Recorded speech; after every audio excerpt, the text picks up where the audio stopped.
I remember waking up early in the morning and hauling ass and being gone all fucking day with no phone. No way for my mama to contact me. I mean, can't even send a smoke signal or nothing. Growing up as a millennial, you had to be really resilient because your mama would drop your ass off somewhere and tell you this is a one-way ticket.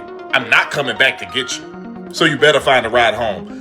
I was 11. I really love being a millennial. Like, we seen it all, we done it all. We had a time, we had good times, we had bad times. Nothing you throw at us is really a surprise because we've been through so much. If I had to pick the best generation, or if I had to re-pick when I wanted to be born, I will always want to be a millennial. We had the luxury of growing up with the internet, and I love being a millennial. I think we get the best of both worlds. I think anybody before us is struggling, and anybody after us has no hope.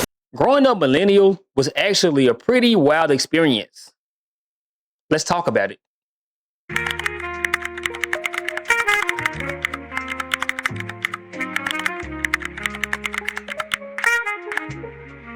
Growing up millennial was different. If you grew up in this era, you remember life without smartphones, life before social media took over and everything became content. You really lived through the transition of outside to online. You survived the Y2K and you saw 9/11. And honestly, I don't think people realize how wild that is. We were the last outside generation. And for us, unlike kids today, going outside wasn't seen as a punishment. Days when you missed school for whatever reason, in my household, was the worst. Especially if you pulled a quick one and you wasn't really sick. My grandparents led with, if you were too sick to go to school, then you're too sick to go outside and play. I know those words don't seem that bad today, but back in the day, hearing those words were devastating. They could leave your ass on 1 HP for the remainder of the evening.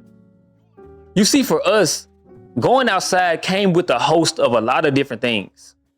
Stepping outside of that door felt like stepping inside of the wardrobe closet in the Chronicles of Narnia. There was no telling what was going to happen on any given day, but you were up for it every single time. Life felt like an adventure. No GPS, no tracking, nothing to tell time with, just vibes and survival. And the sense of awareness that you better have your ass home before them street lights came on, because you know what was gonna happen. Okay? When I was a kid, and I'm talking about the summertime, as soon as the sun came up, all the kids were outside. Like, the streets were flooded with kids. Always get that knock around, I say, if the kid hadn't come outside, maybe around 10 a.m., knock, knock, knock, can such and such come outside? You go outside, all the kids in the neighborhood are outside. You go to the neighborhood park, the park is full of kids, right? And then the street, you see it's getting dark and the street lights are about to come on, everybody's running home. Now when I go outside, I don't see, like, I'll see occasional kids around outside sometimes, but nothing like when I was a kid, where the streets were flooded with kids riding scooters and bikes and they're on their rollerblades. Yeah, I don't see that now. Even up until the point where I was in middle school, I remember me and the kids from school would go on adventures around the neighborhood, just doing things we probably shouldn't have been doing, but still we were outside. I remember being in middle school, seeing the high school parties, and me and the homies would try to sneak in. That was fun. That's funny. Anyways, I just don't see that happen anymore. Even my own little sister don't be outside. She be on the game. She be on the VR. She be on Roblox. She be on whatever game she be playing, right? They not outside. I don't know exactly when children became allergic to being outside, but it happened. And this is not to dump on the younger generation, but they're just not built like us in that regard. When I send my kids outside, they're back 20 minutes tops complaining about how hot or how cold it is. They don't understand that for us, outside was home and the inside was just a visit. We were always clawing to get back outside. Kids today go outside and see nothing. We saw a world filled with imagination. We could do and become anything outside. Outside, our bikes became motorcycles. A brown paper bag filled with dirt became a bomb. You didn't realize it then, but your favorite toy was probably a random stick you found laying around. That stick shape-shifted into things only your imagination could have made it become, like a baseball bat, a sword, a bow, even a shovel. And somehow, every other child saw the same thing you saw. Yeah, Wild. By the time you went into the house, you had lived 16 different lives, and you were ready to do it all over again the next day. Another privilege of growing up millennial was experiencing the evolution of technology. We saw video game graphics evolve, CGI become unrecognizable, 1480p evolve to 4K, phones become mobile, data go from being saved on a floppy disk to a CD to a flash drive, and so on. But you get the point. We also saw the birth of the internet. First of all, everyone didn't even have a computer in their home, which is probably wild to the younger generations. But I mean, it wasn't even that long ago. Now, the internet started off innocent, or at least it felt that way. Chatting with people around the world was a new thing. YouTube was a platform for funny videos, but then people did what people do. Now, this is where I have to give Gen Z grace, because we talk about how toxic social media and the internet is now. But in reality, if things hadn't been censored back then, there's no telling how toxic the internet would be today because of us. It probably would be more toxic, honestly. There were people being unalived on the internet. There were people indulging in adult activities. And I know some of you remember 2 girls in 1 cup. What the f? Yeah. If you don't, congratulations. That was disgusting. Nobody ever talks about the internet before everything got like censored and restricted. Do you know the amount of crazy shit I seen online? Like just on the general web when I was a kid?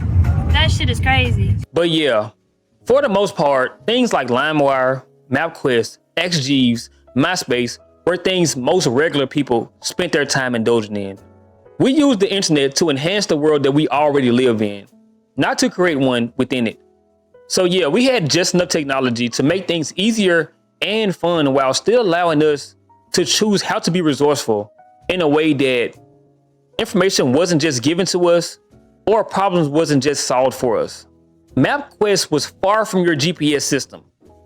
You had to use your brain. And if you got lost, you had to use your brain even more. Okay? The internet was just a tool that you use. But fast forward to today, ChatGPT got people graduating with degrees who thinks 2 + 2 = blue.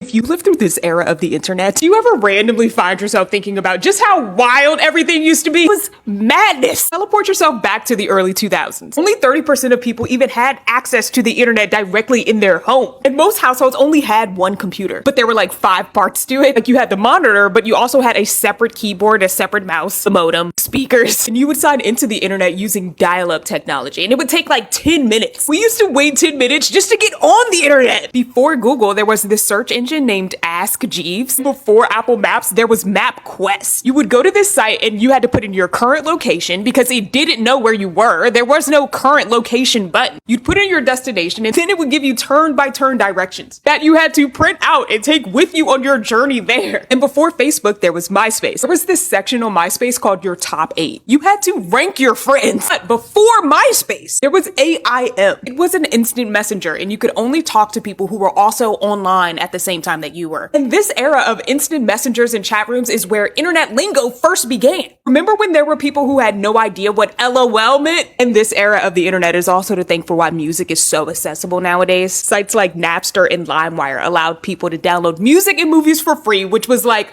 a mind-blowing shift. Before sites like LimeWire, everyone used to have to go to like a Circuit City or something and buy an entire album for $15. What do you think? Early 2000s? Best era of internet? We had some of the best entertainment of all time. Everything wasn't at our fingertips. We didn't have on demand. But honestly, I think that made us appreciate those shows and movies even more. There was no binge watching anything unless there was a marathon on or you just bought a DVD or a box tape collection. But even then, binging was just so odd that nobody really did that. You may have watched like 2 or 3, 4 or 5 episodes, but then after that, bro, you had to go outside. You had to be productive some kind of way. Daytime TV was better. We had Fresh Prince and Martin. Movies were better. We had Eddie Murphy, Denzel, Halle Berry. Back then, if your name was Michael and you didn't have any motion, pack your bags. Move to the moon immediately. Okay? We had Michael Jackson, Michael Jordan, and Mike Tyson.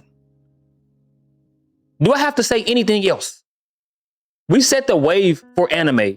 Imagine coming home watching new episodes of Dragon Ball Z. Nigga, I'm about to shed a tear. We had Pokemon for breakfast. You knew it was gonna be a good day when you woke up to, I wanna be the very best, like no one ever was. To catch them is my real test. To train them is my cause. We had Yu Yu Hakusho, saw the birth of One Piece. That's what you call peak entertainment. Just enough to pique our interest, but not too much to turn us into zombies. Also, there was no need to filter yourself on social media platforms. You did not have to be perfect. Women did the bare minimum, but were still beautiful. 90s fine is unmatched, even to this day. Everybody wasn't trying to be Lil' Kim. You could even be a bald nigga back then. Yeah, because the greatest people were bald. Like Michael Jordan, Tupac, Stone Cold. We had 6-year-olds pulling up looking like Little Bill. A bunch of grape head ass niggas. Look, I can go on and on. Trust me, I can find more things to brag about, but this video probably would last about 2 hours. Okay? Growing up millennial, we saw the best and worst of two different worlds. We were the last generation who truly grew up outside. Life didn't revolve around screens. It revolved around freedom, creativity, and figuring things out on your own. I guess my key takeaway is this.